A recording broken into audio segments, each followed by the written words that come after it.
going to do my first ever podcast, like for myself, or I don't even know if it's a podcast. I'm just streaming some thoughts, answering questions for a lot of people that who may be new to the arts or just want to know what I'm going through here. But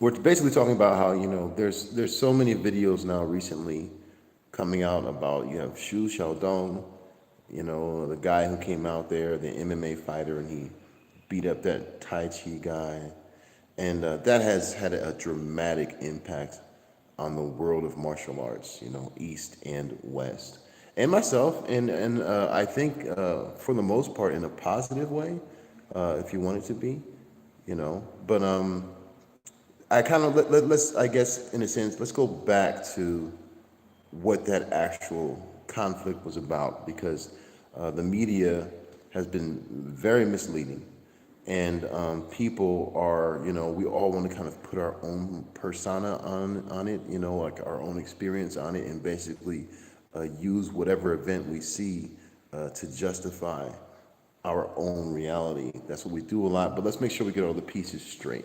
Okay, so first off, this was not some kind of MMA versus Tai Chi fight. That is not what happened.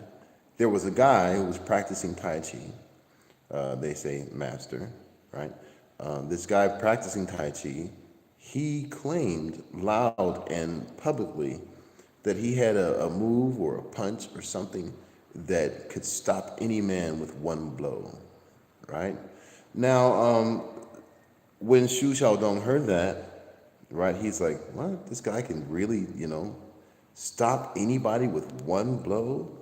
And Xu Xiaodong met with this challenge because it was really curiosity.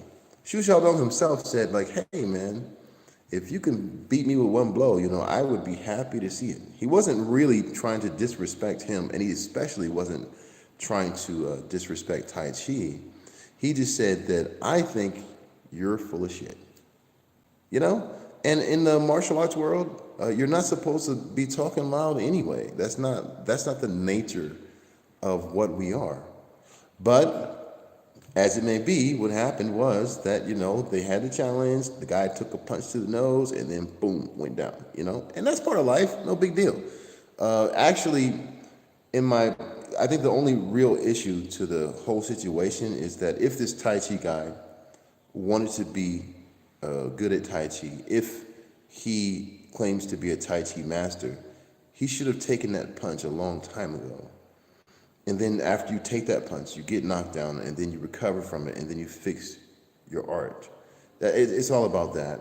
And so, but his arrogance had led him to, he's very, very old now, right?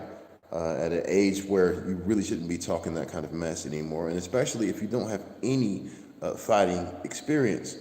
Please, if you look at my other shows, I have my show, the Warfox Bagua show, and it goes in detail of like the 20 essentials, right? The 20 essentials of martial arts. It really details like, there are certain things you need if you're ever going to try to call yourself or label yourself a master. So that's what happened there. It was actually just a one-to-one thing. The media got hold of it, and you have the youth in China right now and Asia, and it's kind of sad because they're kind of already looking for an excuse not to hold on to their culture. To be honest about it, they want to feel modern. They want to feel, up to date. They feel like everything from the Western world is somehow better or superior. And so as soon as they see this, their reaction is like, whoa, all that Chinese stuff is phony baloney. Boom.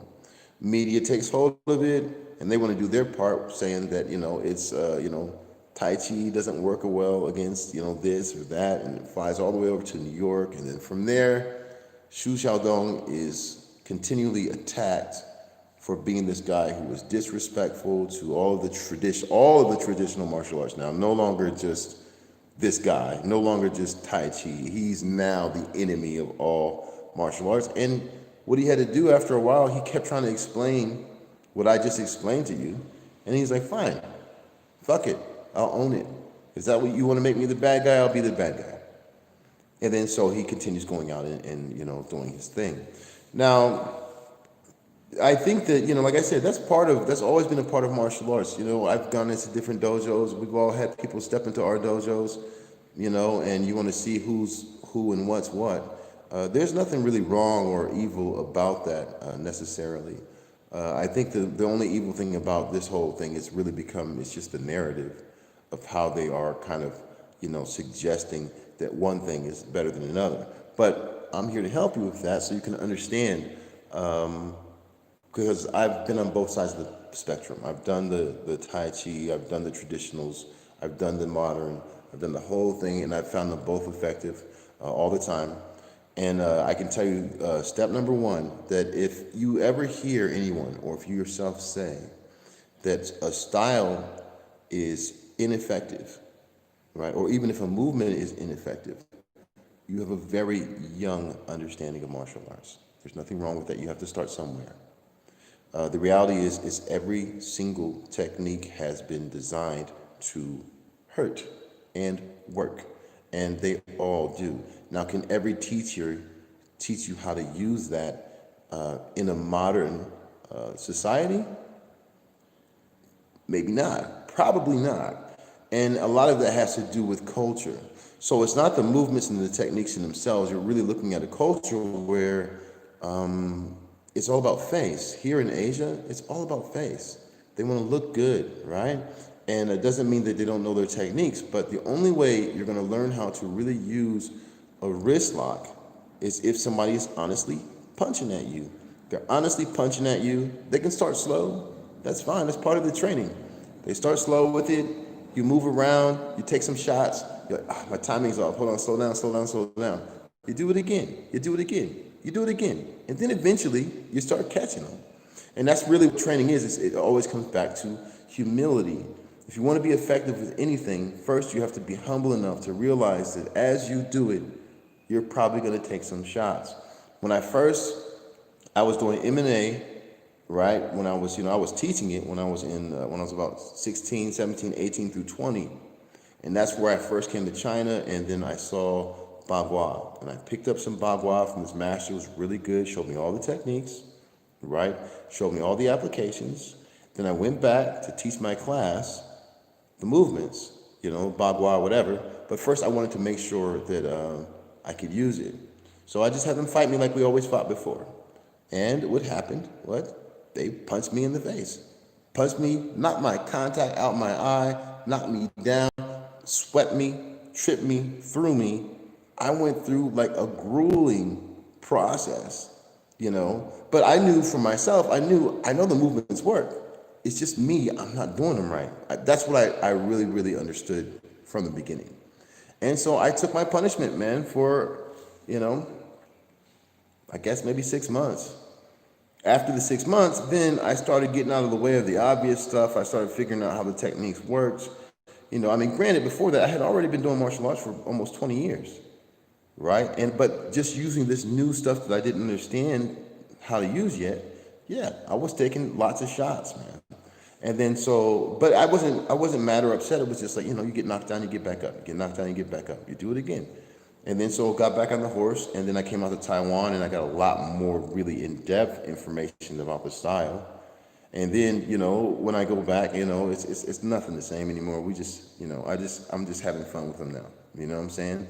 So that's really kind of the problem, or the Achilles heel with the traditional arts, is that it's the time.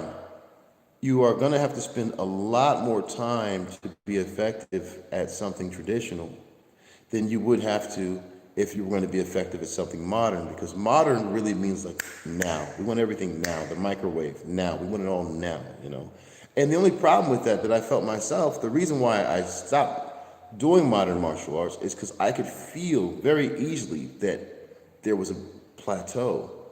There's a place that I'm about to reach right now, right? Where the only way I'm going to be any better or any faster than anybody else, it's like more lifting weights, more running, more anything else, but the techniques in themselves do not allow for more effective defense. So if somebody younger than me is doing the same thing that I'm doing, I put myself at a disadvantage. I have the experience, but he has the speed, maybe even the power. The internal arts allow you a lot more a strategy, right? But it takes a long time to understand how to grasp that strategy. So my question really, for people who are training, like, are you planning on doing this just for a little while? If you're planning on this for just a little bit of time, then really, it's do the modern arts, learn how to defend yourself, and you're fine. If you are more into trying to make it into a lifestyle, like you really want to carry it on forever, like you want to do this until you're old and great, then you're definitely going to have to dip deeper into the traditional arts and just train against people who do modern martial arts so that you can really understand what we're dealing with now. Everything has to adapt. And so adapt does not mean it has to change. It does mean it has to be upgraded or modified, though. So, like, I don't have to change my style, but if my style never meets with somebody who wrestles, then how in the world am I going to know how to effectively deal with a wrestler? It's impossible. It's arrogance to assume that you can. Everybody who says, like, oh, if he tries to grapple me, I'll just punch him in the head. It's like, dude, I mean, there's a lot of people with really strong heads out there. You don't know that? Guys who get hit and don't think it's nothing, and they'll just pick you up and slam you on the concrete. So it's, it always comes back to humility, like what you're willing to do or not do. Now, that being said, every art has a glaring weakness, right? And I'll say that especially for the modern martial arts. There is a glaring weakness, right? And it's really just the lack of kind of understanding realistic scenarios. Like if you're, like everything changes, the environment changes, and I think that, I remember once I was doing open fighting in these tournaments, and they had all the grappling, the kicking, the punching, the boxing, all that stuff. It was MMA back in the day. I was doing that, and I got to a point where, I was a champion. It was like best of the Northwest or whatever title they give you, you know what I'm saying? And it kind of went to my head a little bit. I went home to my brothers who also train martial arts forever, just like me, and I was like, I'm the best. I'm the best now. You understand that? I'm best, And I wanted them to really feel, my trophies, right? I wanted them to feel that and respect that, And so, I go down to the ground with my brother, right? We go down to the ground and we're wrestling and stuff. And you know what he does? He starts twisting my titties.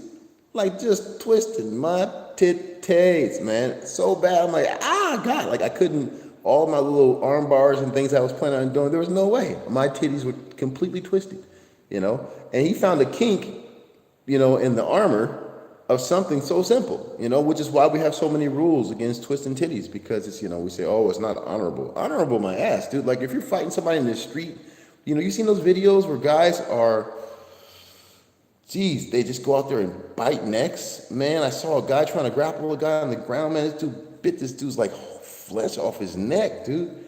And it's disgusting to see it. And everybody like says like, well, that's not honorable. It's like, whoa, like fighting is not honorable. Like if you've agreed to do this fight, that means you're going to do whatever you can to not get beat up. Are you going to let somebody armbar you, in the street?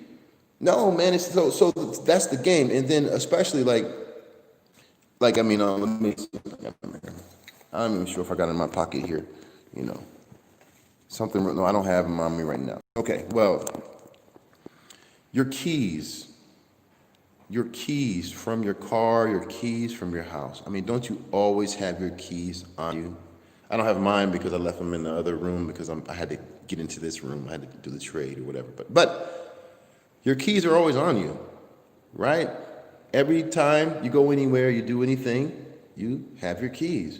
Now, I will tell you straight up, without having to be skilled at all, your keys will make any grappler, right, that gets you on the ground, it's going to make him get back up. And you don't even have to be good with it or efficient. If you just grind that key right into his body, any place you choose, right, he's going to have to adjust out of that position. It's not like, the art is, ineffective. It's probably the most effective thing you can use inside of a sport event with rules.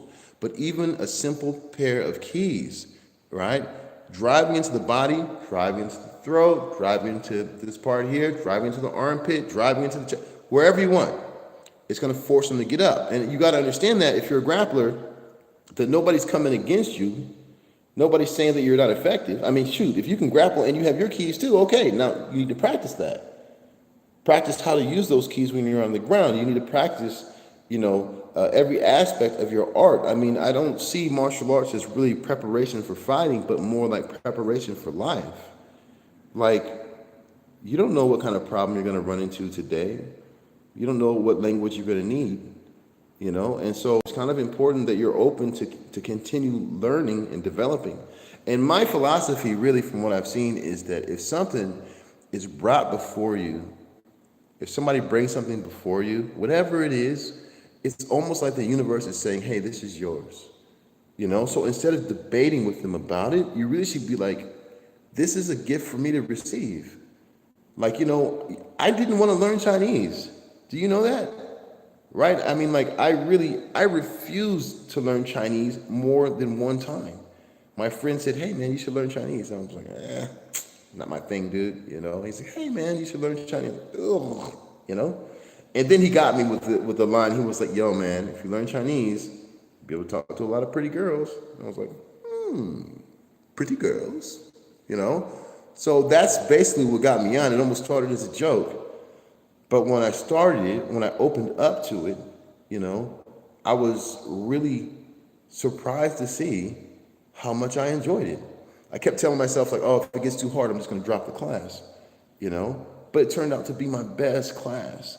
The thing that I didn't want to do, I was getting straight A's in Chinese, and I was better at it than anything else I wanted to do. I ended up dropping my major, which was art, and I changed my major, all because I was open to what the universe was trying to offer me. We have to be very careful about trying to control what we think we want and what we think we need, because it's going to change. It's going to continually change. Every 5 years, you are a completely different person from what you were and what you believed and what you thought. And it just keeps going on that way. Thanks, my brother, man. Robert Bronek, I hope I said that name right, man.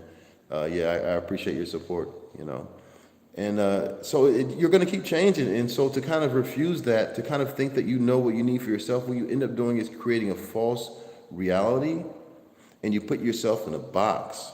You box yourself, you lock yourself up.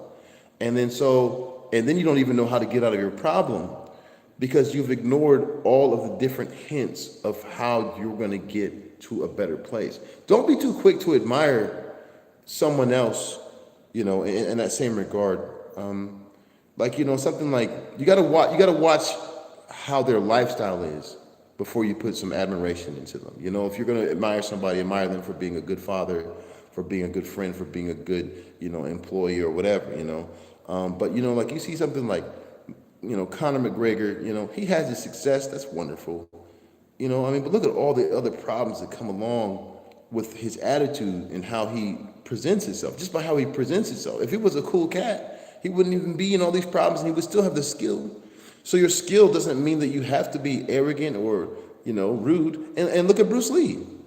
Now his death is very mysterious, but the thing is that, do you really want to be kind of imitating somebody who died when he was 32 years old? Something happened. Maybe he made too many people mad. Maybe he overworked. There's a lot of different possibilities of what happened. I know what what they say the conventional narrative is, but I don't really buy it too much, man. I mean, Bruce, we'll talk about Bruce another time, because I love the cat. He influenced so much of what I do. But I'm saying that the real thing is that you got to figure out how to be the best version of you. And so any martial arts style you do, traditional, MMA, whatever, get into it, enjoy it, be respectable to people, and use it as something that you can use to help other people. My art, a lot of people might not know, I don't know, the people I generally end up teaching to are, I go to orphanages, right, and old people homes. I go to places because to me, like, an orphan is somebody who needs it the most, man. A lot of these cats have really rough lives. And if anybody has the need for a blessing, right, like a very good way to defend themselves, right, it's an orphan, man. Right? I don't need all these guys. Like I said, people like online are saying like, oh, prove yourself or whatever. I was like, shit, man. Like, there are people who appreciate what you have. They want it. They'll do anything for it. There are people all over the world. I go to Thailand. I go up into the mountains over here to the, Aboriginals here, and I always go into the people who will appreciate what I have. I am not trying to just find random people who will say I'm cool, or not cool or whatever. The world, please do not get caught into the mess of the world. I mean, look at what they did with the virus. Look at how messed up they are with this virus. Everybody thought they were this, they thought they were that, and now what's the deal? You're locked up at home. You're locked up at home with yourself. Now, did you do any training to learn how to deal with yourself? How to respect your wife? Did you do anything at home that will make that you're still joyful? But suddenly when you lose your dojo, what did you really have the whole time? What you had was this illusion of success. You had this illusion of power. I'm the greatest, I do this, I can do that, I can beat up this many people. Okay, yeah, but once that illusion is taken away, what do you really have when it's all you by yourself? You don't have any applause anymore. You don't have anybody that you can roll with anymore. You don't have anybody but yourself. And that's what your training should have been about in the first place. It should have been about you, learning how to be a better you. See, I'm not bothered by anything. I mean, of course, we're not locked up over here, so it's not really fair. But I like being alone. I like looking at the birds and the bees, I like training by myself. I'm always training by myself. I'm on the roof. I'm swinging weapons. I got no friends. I don't, everybody's my friend. You can say it that way, but I don't need anybody to be around me for me to get more efficient at what I do. And that's kind of the whole point. It's just like your art is really just between you and God. It's only you two, man. That's it, Everything else is ego. You're looking for some kind of confirmation, some kind of thing because you're feeling insecure about whether or not you're able to use what you have. Don't go that route. Don't go that route, So that's the podcast for today. I guess the first time I'll give you guys 20 minutes. I'm so glad I got 5 people on here. Yeah, it's kind of cool, and thanks. I'm going to make it regular. So hopefully this is a good time for you guys. I like Friday. This is my Friday, so it means for a lot of you guys, it's probably your Thursday night. But I'm going to try to be consistent on YouTube at this one. In a second, I'm going to do another one on Instagram, right? A completely different topic, because I don't want to do the same thing. So if you, want to follow me on Instagram, it's Warfox Bagua, right? And after that, I'll put up my regular show that I do, the Warfox Bagua show. So, stay tuned. Guys, love you. God bless. I don't know how to turn this camera off. I never done live before. Okay.